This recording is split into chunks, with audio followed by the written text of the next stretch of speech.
Bon matin tout le monde, bienvenue à ce 22e épisode du meeting des ventes du lundi. Mon nom est Simon Harvey, je suis consultant en stratégie et opération des ventes. J'outille les gens et les organisations pour qu'ils connaissent du succès en vente et en développement des affaires. Donc, pour ceux qui se joignent à nous pour la première fois, je vous souhaite la bienvenue. Le principe est assez simple. Le lundi matin, 8h, on se rencontre, on parle de vente, de développement des affaires, on partage des trucs, des bons coups, des moins bons coups, mais toujours avec une ligne directrice qui est la vente, le développement des affaires. Si vous avez des questions, des commentaires, des idées de sujets, je vous invite à communiquer avec moi à info@commercialnomisco.ca. Je prends en direct sur LinkedIn et sur YouTube les commentaires dans le chat. Si vous voulez par contre communiquer avec moi, c'est ça, c'est info@commercialnomisco.ca. Revenir rapidement, la semaine dernière, il n'y a pas eu de meeting des ventes, dépendamment là, de votre organisation. Moi, j'ai pris le lundi de congé, donc le lundi de Pâques était off, même si j'ai travaillé dans mon bureau. Pas de meeting des ventes. Le dernier qu'on a fait ensemble remonte déjà à presque 2 semaines. C'était avec Alain Mimo. Je ne sais pas si vous avez eu la chance d'aller écouter l'entrevue avec Alain. C'était super intéressant. C'est un gars qui a plein de choses à raconter, beaucoup de jasettes. Je vous dirais que si on s'était laissé aller, probablement qu'on aurait pu faire un show d'1h30, 2 heures. Mais bon, comme je vous le savez, là, je ne veux pas vraiment dépasser 45 minutes pour vous donner une chance de partir votre semaine sur le bon pied. Donc, cette semaine, le sujet est l'improvisation. Puis, je vais vous expliquer un petit peu comment j'en suis venu à parler de ça pour cette semaine. La semaine dernière, j'ai fait un peu de route. En fait, j'ai recommencé à faire de la route. Je suis allé rencontrer un client et jeudi, j'allais au Salon industriel du Centre du Québec à Drummondville. Je donnais une conférence sur les outils de vente. Puis, ben, moi, faire de la route, c'est un beau moment pour écouter des podcasts. Donc, j'ai pris un peu de retard de ce côté-là, fait que j'ai écouté ça, et je suis tombé sur le podcast de Mathieu Chevalier. Donc, Mathieu, que vous connaissez peut-être, avait un show qui s'appelait Partir en affaires, qu'il a cessé il y a déjà quelques semaines. Il en a parti un nouveau, je pense que ça s'appelle Raconte ton histoire. Et dans ce podcast-là, il expliquait que le précédent qu'il avait fait, celui qu'il avait fait live, avait pas fonctionné du tout et qu'il était insatisfait. Puis là, ça s'est mis à me tourner dans la tête. Et bon, je me suis mis à penser à ça. Je me suis mis à dire euh, qu'est-ce que je pourrais faire cette semaine. Parce que bon, c'est une semaine de 4 jours, je sais pas de votre côté, mais moi, c'est pas moins occupé. Au contraire, c'est même plus occupé. Donc, j'ai créé le show dimanche après-midi ou dimanche matin. Vous l'avez peut-être vu. Donc, j'étais un peu décalé dans ma création. Puis là, je me suis dit, OK, il faut que je trouve un sujet. Qu'est-ce que ça pourrait être? Et ben, je pensais à Mathieu, je pensais aussi à l'origine du show. Si vous vous rappelez les premiers shows que je faisais, l'idée derrière ça, c'était de faire une ligne ouverte. Ben, une ligne ouverte, c'est purement de l'impro. Tu sais jamais ce qui va arriver, tu sais jamais la question qui va rentrer. Donc, je me disais, ben, tu sais, c'est un peu l'idée que j'avais quand j'ai lancé le show. Comme vous voyez, ça s'est transformé. Mais pourquoi pas en parler de ça ce matin? Juste revenir avant d'aller là, par contre, au niveau du. Ah non, ça, je vous en parlerai tantôt. De la conférence. J'ai fait une petite conférence. Bon, je vais le dire tout de suite, je suis rendu là. J'ai fait une conférence sur les outils de vente en 2022 au Salon industriel de Drummondville jeudi dernier. Euh, J'en ai fait un paquet de présentations, de conférences, de ce que vous voulez dans ma vie. Mais là, ça faisait presque 3 ans que j'en avais pas fait. Là. Les dernières remontaient à juin 2019. Euh, et je me suis retrouvé un peu nerveux quand je me suis retrouvé devant le groupe. C'est un sujet que je connais. Je veux dire, je parle d'outils de vente. Continuellement, j'en développe, j'en découvre. C'est un sujet qui me passionne. Puis c'était devant une salle il n'y avait pas tant de monde que ça, mais j'étais particulièrement nerveux. Euh, je veux partager un petit truc avec vous, puis on pourra en reparler, là, mais je me suis groundé. Ce que ça veut dire, ça, c'est que je sentais que j'étais pas à mon aise, j'étais pas stable, ça allait pas comme je voulais. Fait que, un moment, puis j'avais de la misère à reprendre mon souffle et tout. J'allais mettre la main sur un objet, sur le lutrin. J'ai pris le temps de me déposer, de respirer. Ça m'a calmé énormément. Donc, un petit truc comme ça, si vous vous sentez nerveux à un moment donné, groundez-vous. Puis quand je dis groundé, si vous êtes familier en électricité, ça veut dire mise à terre. Vous trouver quelque chose qui va vous ramener au sol. Ce truc-là m'a coûté une vraie fortune à découvrir. Il y a plusieurs années, ma blonde et moi, on a eu affaire en cours et c'est notre avocate qui nous avait partagé ça parce que ma blonde était particulièrement nerveuse. Mais si on continue, aussi, qu'est-ce qui m'a amené là? Ben, dans les dernières semaines, je fais une cohorte qui s'appelle la Fabrique d'affaires avec une entreprise. Donc, j'ai 7 représentants d'une même entreprise avec qui je travaille 2 heures par semaine, une partie en théorique et une partie en pratique. Et les 2 dernières semaines, les 2 dernières rencontres, on a eu des invités. J'avais un enquêteur privé, un détective privé, là, pas le style Columbo ou si vous avez écouté Rock et Belles Oreilles, jadis naguère autrefois, à la Jack Travis, on n'est pas là du tout. Mais Philippe venait nous parler un peu des techniques d'interrogation, puis il faisait des mises en situation où est-ce que les représentants lui posaient des questions. Et c'était de toute beauté de voir comment Philippe improvisait, comment il jouait avec ce que les représentants lui apportaient, comment comment je dirais, roll with the punches. Donc, il lui envoyait quelque chose, puis même s'il savait pas, ça avait l'air vraiment naturel, comme il jouait vraiment son rôle. Euh, mais ce que j'ai remarqué aussi quand j'y réfléchissais, c'est que Philippe, quand il faisait ça, il savait où est-ce qu'il voulait se rendre. Il improvisait, mais il savait exactement c'était quoi son but. Donc, c'est important aussi quand on improvise d'avoir un but en tête. Et la semaine dernière, vendredi dernier, ben, j'avais Chantal Carrier qui était avec moi, en fait avec le groupe, où est-ce qu'elle venait parler de l'utilisation de son corps comme outil de communication. Donc, Philippe parlait des techniques de questionnement et Chantal parlait du corps comme outil de communication et comment ça peut nous amener à communiquer quand on change. Le truc de se grounder, le truc aussi de bien centrer son poids. Tu sais, je me suis senti, moi, quand j'étais en train de parler, que je changeais de poids de gauche à droite et mon discours était beaucoup moins stable. Un coup que je me suis vraiment placé en position, je vous dirais en position de ski, donc mon poids centré dans mes pieds, ben mon discours était beaucoup plus fluide. Donc, ça m'a amené aussi à réfléchir, à dire, OK, parce que Chantal les faisait improviser et les coachait, j'ai dit, OK, il y a quelque chose là. Fait que je me suis dit, ben, ça va être ça le sujet de ce matin. On va parler d'improvisation. Euh, En vente, en développement des affaires, l'improvisation, c'est nécessaire. C'est quelque chose que vous allez avoir à faire, peu importe. Je parle souvent de l'importance de bien se préparer. On a beau avoir le meilleur plan, la meilleure préparation, on ne sait pas ce que le client, le prospect va nous amener. Puis, moi, ça m'est déjà arrivé à plusieurs reprises. Je rentre, j'ai un plan, donc un scénario le plus probable, le pire des cas et le meilleur des cas. Et le client m'amène complètement ailleurs. Je vais pour vendre, je sais pas, dans le temps, je vendais des batteries, j'arrive là pour vendre un type de batterie et on se ramasse complètement ailleurs, il est en train de vouloir changer de bannière ou peu importe. Ben, il faut savoir improviser, il faut savoir être capable de capitaliser là-dessus parce que c'est des opportunités. C'est sûr que ça peut être effrayant. De ne pas savoir où est-ce qu'on s'en va, c'est effrayant. On aime tous avoir de la sécurité, avoir une idée de ce qui va se passer. Il y a des industries qui se sont bâties là-dessus sur prédire le futur. Jojo Savard en a probablement fait une fortune il y a plusieurs années à un peu prédire n'importe quoi, mais prédire le futur. C'est effrayant, mais il y a aussi un thrill. Il y a un thrill à pas savoir qu'est-ce qui s'en vient, à être un peu dans le vide, de se lancer à l'aventure. Donc, comme je dis souvent, en vente, en développement des affaires, tout peut et va arriver. Euh, je dis souvent que le client peut nous amener, comme j'ai dit tout à l'heure, n'importe où, dans n'importe quelle sphère. C'est pas nécessairement parce qu'on pense se rendre à un endroit que ça va se rendre de ce côté-là. J'ai Loïc qui dit quelqu'un parlait d'avoir un script en tête, même si tu improvises. Je trouve que ça a du sens. Ben oui, c'est moi qui dis ça souvent. Donc, on va y revenir, Loïc.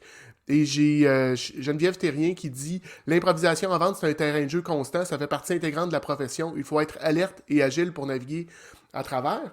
Ben effectivement, Geneviève, puis tu sais, c'est un point que je veux aborder. Tu dis, je vais le remettre là, mais tu dis il faut être alerte. Moi, j'appelle ça être présent.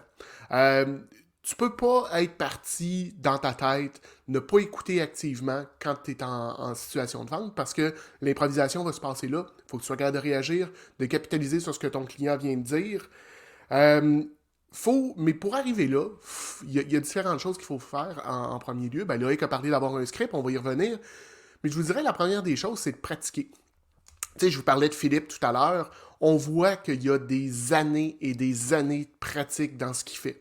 Dans son improvisation, c'était fluide, c'était naturel. On sentait pas que il était, comment je vous dirais, un peu comme un canard, là. Donc que ça a l'air stable, puis qu'il pédale en dessous, qu'il est en état de panique constant. Il avait l'air complètement en contrôle. Ben, c'est ça qu'on veut quand on improvise. On veut être en contrôle, sans savoir exactement qu'est-ce qui se passe, d'avoir d'outils dans notre coffre pour être capable d'avancer. Tu sais, si on prend des exemples dans le sport, que ce soit le hockey, le football, le basket, qu'est-ce qu'ils font? Pourquoi est-ce qu'ils pratiquent aussi souvent? C'est parce qu'en situation de jeu, il y a des choses qui vont se produire, mais il faut qu'ils aient développé de l'expérience, de dire, OK, la rondelle arrive à tel endroit, mon joueur est placé comme ça. Tu sais, de savoir qu'est-ce qu'on peut faire sur le terrain en situation de jeu, en situation de crise, parce que les choses vont vite. Les choses vont vite dans le sport, mais les choses vont vite en vente aussi. Donc, il faut être en mesure de réagir effectivement, efficacement, je devrais dire, avec votre client. Selon ce qu'il fait, puis c'est pour ça que la pratique est là. La même chose quand vous êtes sur scène. Chantal a fait beaucoup de scènes dans sa vie. Puis quand on montait nos premières formations ensemble, on parlait de ça. Puis le peu de scènes que j'ai faites aussi, tout peut arriver là aussi. Sur la scène, un danseur peut oublier un mouvement de chorégraphie, un acteur peut oublier une ligne, peut sauter un passage complet. Moi, j'ai déjà été backstage, je pense que je vous l'ai déjà compté, mais où est-ce que j'avais un acteur qui a sauté jusqu'à 3 pages en même temps. Donc, il faut être en mesure d'improviser, de ramener la ligne. Ben, qu'est-ce qui nous permet de faire ça? C'est de s'être pratiqué, pratiqué, pratiqué, pratiqué. Je parle aussi souvent, si vous me suivez un peu, si vous avez été ici depuis plusieurs semaines, euh, je parle souvent de bouffe. Puis chez nous, ben, c'est moi qui cuisine. Mais la cuisine aussi est un terrain de jeu intéressant pour l'improvisation. Parce que tu suis une recette, tu sais où est-ce que tu t'en vas, mais là, il demande un ingrédient que tu n'as pas dans ton armoire. Ou il y a quelque chose qui est demandé, mais que tu n'aimes pas. Ben, il faut savoir improviser, il faut avoir un petit peu de connaissances externes pour savoir qu'est-ce qui va bien aller avec ça. Faut l'avoir essayé, il faut s'être planté une couple de fois. Mais c'est l'importance de pratiquer pour le développement des affaires. C'est crucial, c'est primordial. Tu sais, de l'improvisation, je vous dirais, ben, vous voyez mes feuilles passer ou vous les avez entendues. Excusez-moi, je suis toujours un peu préparé, mais ce show-là, foncièrement, c'est un show d'improvisation.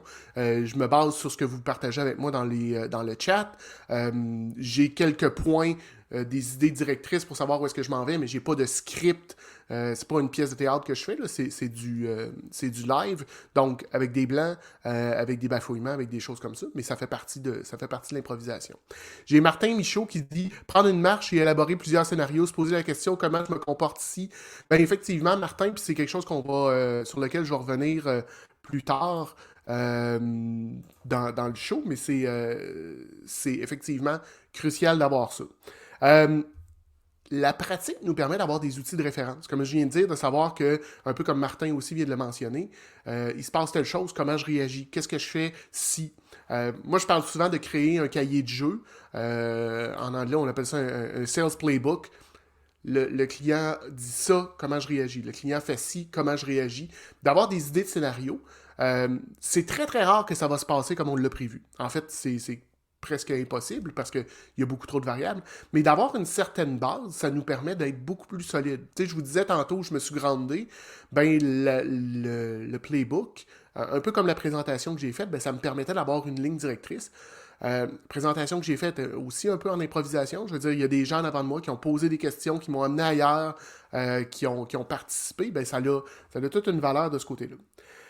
Donc, on continue, mais un des autres trucs, c'est d'être présent. Si vous avez écouté déjà des trucs de la LNI, si vous avez participé assisté à des shows d'improvisation, la différence entre des bons joueurs et des joueurs plus médiocres, c'est la présence. C'est d'être dans le moment présent, de voir qu'est-ce qui se passe, d'écouter, d'être attentif. Donc, de pas... tu sais, puis ça m'est déjà arrivé à mes débuts. J'arrivais devant un client, je disais je vais dire, excusez le terme, là, mais je vomissais mon script, mon speech. Le client posait des questions et j'écoutais à peu près pas, puis je repartais. Et je vous dirais que mon taux de succès était très, très, très médiocre. Ça s'est mis à changer au moment où est-ce que j'ai commencé à être beaucoup plus focus, beaucoup plus présent, attentif à ce que mon client disait, à l'écoute. Écoute active, ça veut dire aussi de laisser le temps à la personne de compléter sa pensée, de dire ce qu'il y a ce qu'il y a en arrière de la tête. J'en ai parlé souvent, mais encore là, les silences sont très puissants. La nature a horreur du vide, donc les gens vont tenter de remplir ce vide-là et assez facilement.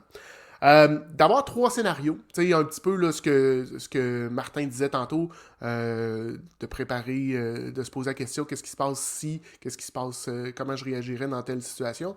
Moi, j'aime bien avoir, tu sais, c'est quoi dans le meilleur cas, le pire cas et le cas le plus probable. Donc, déjà d'avoir un certain cadre de référence qu'on peut utiliser pour, selon ce que nos clients va arriver, notre client va nous amener. Parce que, comme je l'ai dit depuis le début, on ne sait pas. Là, je vais aller m'asseoir avec n'importe qui de vous aujourd'hui ou un client.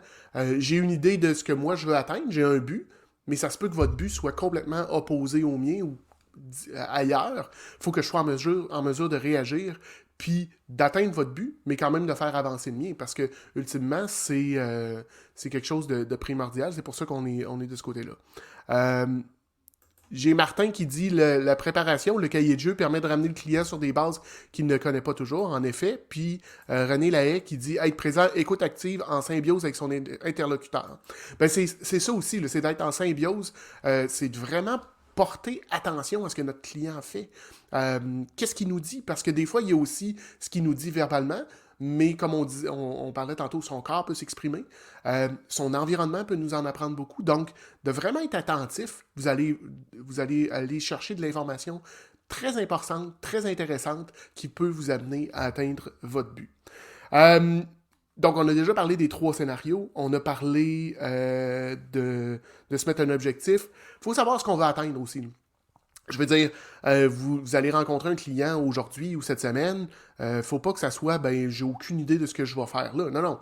Vous avez une business, vous vendez pour quelqu'un, vous êtes, peu importe, mais vous devez savoir, il doit avoir un but. C'est sûr que le but peut être plus ou moins diffus, dans le sens où est-ce que ça peut être très, très, très précis, je veux vendre telle chose, ou ça peut être un peu plus diffus, dans le sens où est-ce qu'on va chercher de l'information, on veut découvrir si le client est un bon fit pour nous. Mais toutes ces choses-là sont... c'est au moins de savoir où est-ce qu'on veut se rendre pour qu'on sache est-ce que j'ai atteint mon objectif à la fin de la rencontre. Le cahier de jeu, ben c'est comme je le disais tantôt, c'est un peu inspiré de ce qu'on va voir là, au football, entre autres. Là.